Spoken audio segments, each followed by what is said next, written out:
We have here with us Dr. Ruvaiz Haniffa, Colombo Mayoral candidate from SJB party. Dr. Haniffa is a senior medical practitioner, lecturer at the medical faculties of Colombo and Canania, and former president of Sri Lanka Medical Association, and social activist, policymaker. Many feathers to his cap. Good morning, doctor. Good morning, Susitha. Thank you very much for having me here this morning. Thank you very much for being here. And as the first questions we knew about you as a, especially as a medical practitioner and policymaker and writer, and you were one of the columnists for us. But from where did your interest to the politics? Yes, that's a very interesting question, Susitha. I never intended doing politics at all, but I entered because of an ideological reason I had in my mind. Because we are living in a democracy, which is a very, very good thing. And in the democracy, you must have many voices. You must have capitalists, you must have socialists, then you must have revolutionary socialists, Marxist, neoliberal, the whole range, So I thought I am by nature capitalist. By that, what I mean is, for me, capitalism is the individual improves himself by himself with the aid of society and so on, and then he becomes wealthy or educated or becomes a good sportsman. He becomes somebody, and then he has to raise his fellow beings with him. That is capitalism. But in the past few decades, I saw that our capitalistic parties didn't do that. Though they developed individuals, they didn't necessarily pull up society. So this message had caused some dissatisfaction among the voting public about capitalism in Sri Lanka in particular. So therefore, we have shifted towards a socialistic political culture in Sri Lanka, which I don't think is right or suitable. I respect socialism for its ideology. There is no problem. They should exist. They should practice their policies. So, like they are telling their story, I thought I also should come and tell this story to the voters who are voting in Colombo and other provincial elections. So therefore, I thought I must come out. So there was no opportunity to come out through my career or the other work I do. So the opportunity was offered to me by the SJB, which is a humanistic capitalist party. So I took it up and entered politics to tell this story. As you rightly said, capitalist system introduced, especially after 1977. So there's a big allegation against that the governments after 1977, and the typical example is Colombo, where the gap between the poor and the rich is very, very wide, and now we are contesting the Colombo city. And how do you see that? Yes, so this is exactly why I have come in, and also the gap is huge. So we need to rectify that. So my party, the SJB, has understood this, and they have undergone two national level election defeats. We are a party existing only 5 years. So we are a very new party, and we are the very first local government representatives from the SJB who are contesting this election. So we are aware of this huge inequality and inequity in resources and lifestyle and economic circumstances for the citizens of Colombo. So what we want to do is to provide the infrastructure for people to be given an equal opportunity to develop themselves. So by doing that, I think the poorer classes of society will have a greater development, while we want to also continue and sustain the people who are middle classes and so on. So we don't want to harm that, but we want to balance the scales, as it were, through our policy documents which we have submitted for the voters' consideration. Right. And Colombo is not just another municipality, it's the commercial capital of the country. And in that sense, you have a huge responsibility to uplift the quality standard and especially the surrounding of the capital. Yes, you see, the Colombo is a very cosmopolitan city, and we have a population, a resident population of about 800,000, 800,000. But we have a transient population about 200,000 who come to schools and about 500,000 who come for jobs. So that's about another 8 million. So at any given time, there are about 1.5 million citizens within the city of Colombo. So yes, we have, this is a two-pronged thing. So we have to address the issues of the resident of Colombo as well as treat our guests who come into Colombo with the traditional hospitality we have as Sri Lankans. So let me take the guests first. So when you come into Colombo, there is no decent place you can go to a toilet. There is no decent place you can have a cup of tea. Or for that matter, if you come for, if you're a young person who come into an interview or whatever to Colombo, you might want to spend some time to have a change, to have a wash. I have encountered this as a medical officer many a time. So we need to give that infrastructure first. And then to the resident, we have a huge set of problems. I'm not saying that the municipal councils before us have not done anything. They have done a tremendous amount of work to bring to Colombo where it is today. It's a lovely city, it's a clean city, but we can do better.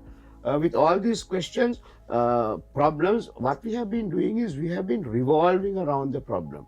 What we need to do is give solutions to evolve out of the problem. So this is what we plan to do in our 14-point agenda, which we have given as a manifesto through 3 critical areas of administration. And your policy statement shows that you have plans to digitalize and use technology for the administration and the governance.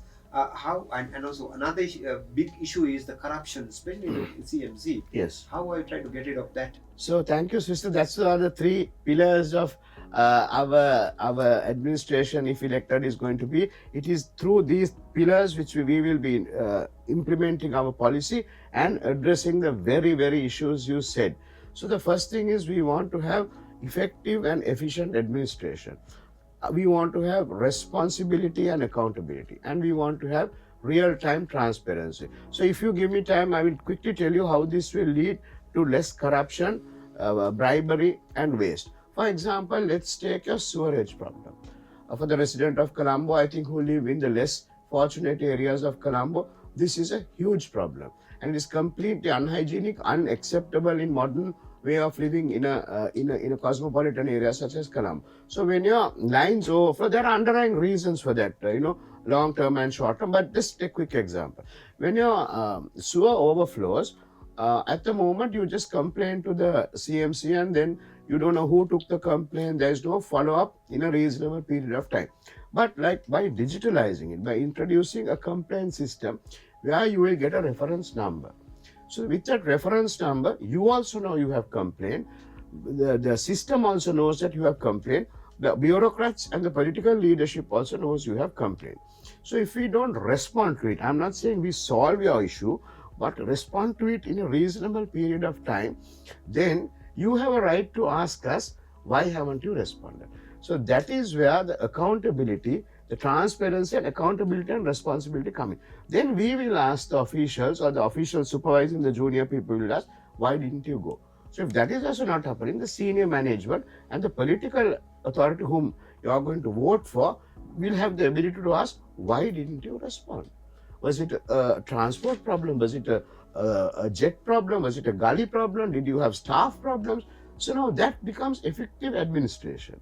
So by linking this, and also you are not talking to anybody, you are doing a system thing. So the interaction to get your job done need not be corrupt, need not use a bribe, and need not lead to waste. So we hope that this simple administration of digitalization, and this expands throughout the system, in getting your permits for businesses, in getting your house plans approved, even in your garbage collection. For your entertainment purposes, if you want to hire a hall, get permits. So all this, hopefully, we want to digitalize, and through that, our 3 pillars: reduce corruption, bribery and wastage, which has become endemic part of, I think, administration across the country. And we know that the government and we are now hoping and dreaming to become one of the hotspots of tourism, and it's inevitable that any tourist come to the country has to go through this Colombo city. How safe and how convenient for tourists the Colombo city? Yes. So the safety, especially with regard to the females, is a big problem. Not only in tourists, even in the resident of Colombo. I will come to the tourist problem a little later. So tourists coming into Colombo, Susitha, now tend to use it as a transit point. They come in, stay 1 or 2 days and then move on. But we have the potential to become a tourist hub.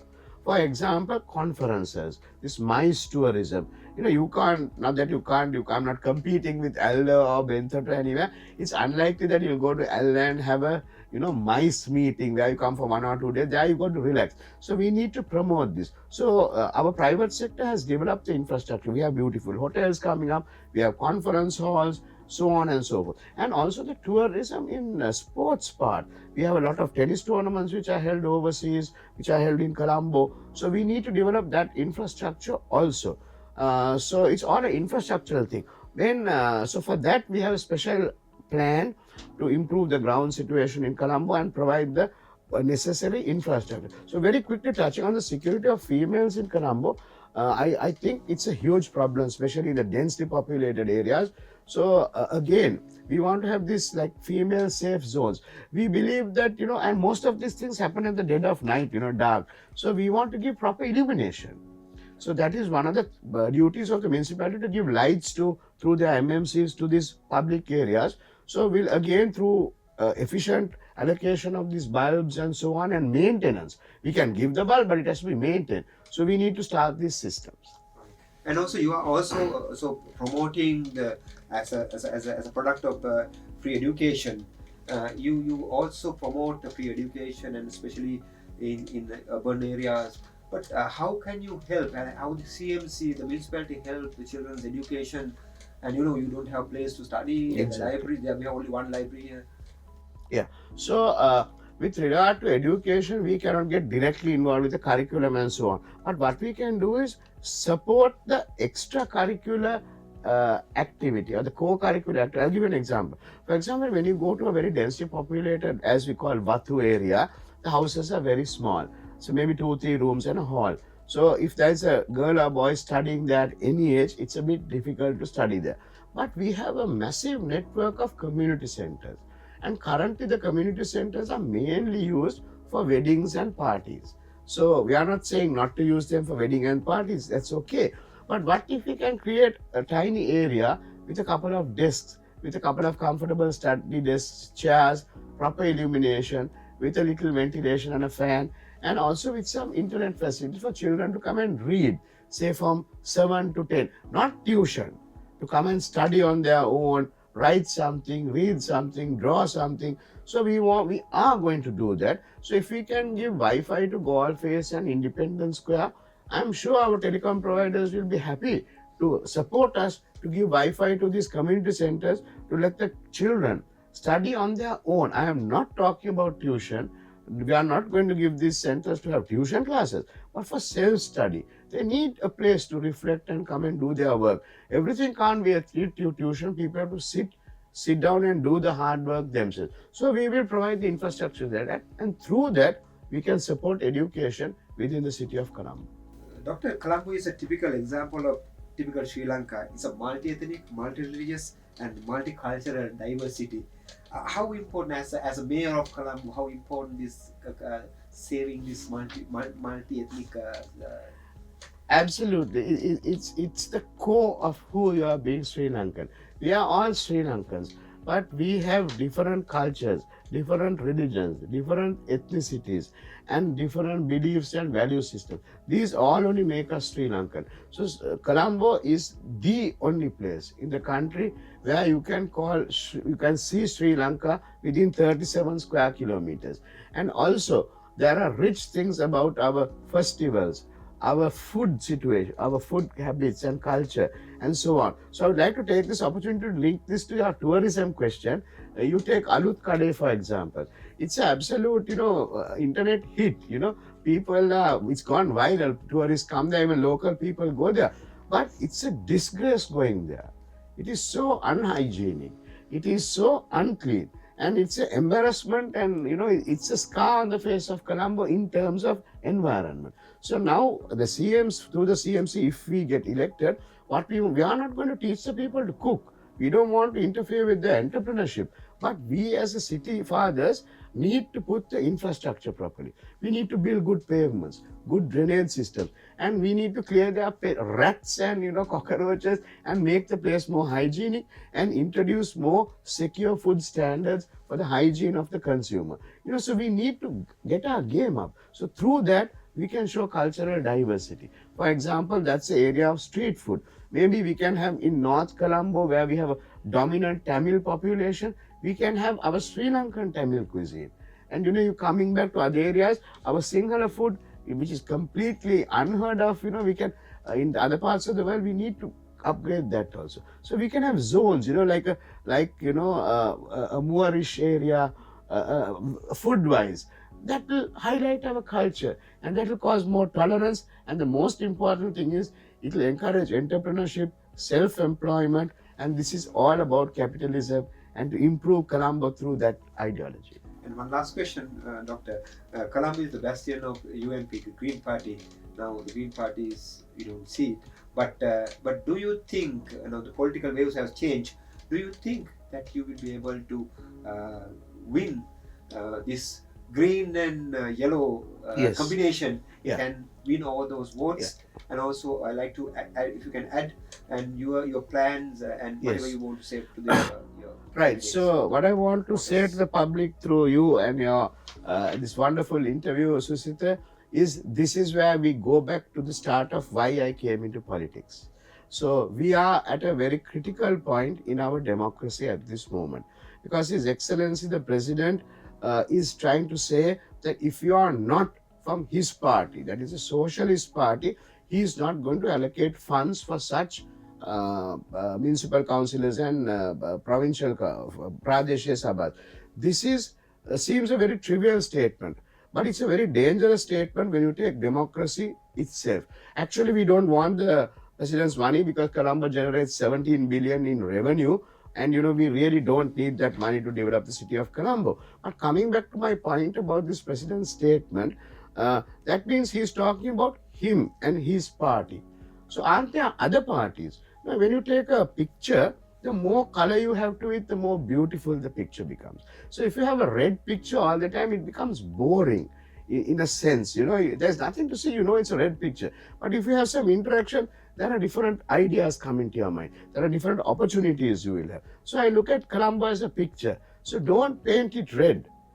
There are other people who have views. Let them express. If not, ladies and gentlemen, what the president can say, now as a politician I can say this, he can say the next time elections come around, we won't let people with other ideologies contest. This is why I say it's a danger to democracy, this president's statement of withholding funding to local governments. So therefore, I want the voter to consider these facts. Look at what the government said when they elected. You elected them twice. So you as the voter have a responsibility to exercise your democratic thinking. Please use it. And also we, the SJB, you talked about the UNP and so on. The SJB as a party, we told you the truth. We told you we are not going to the, we will be going to the IMF. We will be, your electricity bill is not going to come down for a reason. I hear today is the 1st of May, the government is being forced to increase electricity tariffs. So what are they doing? We told you the truth. You didn't believe us. That is normal, because people don't like the truth. They want shortcuts. Don't take shortcuts. Do the correct thing for the correct reasons. But read our opponent's manifesto. Look at their performance in the past 6 months.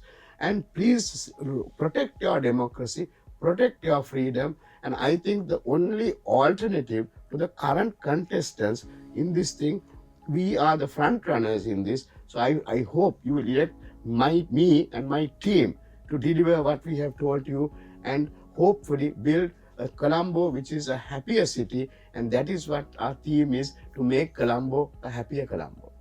Thank you very much, Doctor. Thank you, Susitha Fernando.